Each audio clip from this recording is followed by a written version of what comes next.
राज्य सरकार का वर्तमान समय में शुरू अधिवेशन में वीरशैव केकैया समाज महामंडल स्थापित करने की मांग को लेकर आज पूरे महाराष्ट्र प्रदेश भर से वीरशैव केकैया समाज के तकरीबन 5000 समाज के लोगों ने अलग से महामंडल की स्थापना करने की मांग कर जोरदार तरीके से आंदोलन किया है।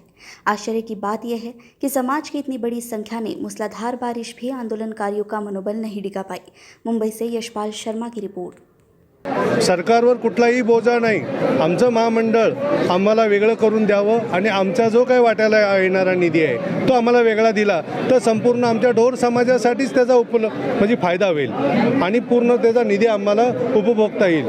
कारण ह्याच्यामध्ये प्रॉब्लेम असा झालेला आहे की 4 जाती व्यवस्था मोठे असल्यामुळे आमची तिथे जात वर्णी लागतच नाही। सरकारला हे दाखवत आहे की तुम्ही आता हे आमच्याकडे बघा, आमच्या मागण्या मान्य करा, आमच्या मागण्या मान्य करा।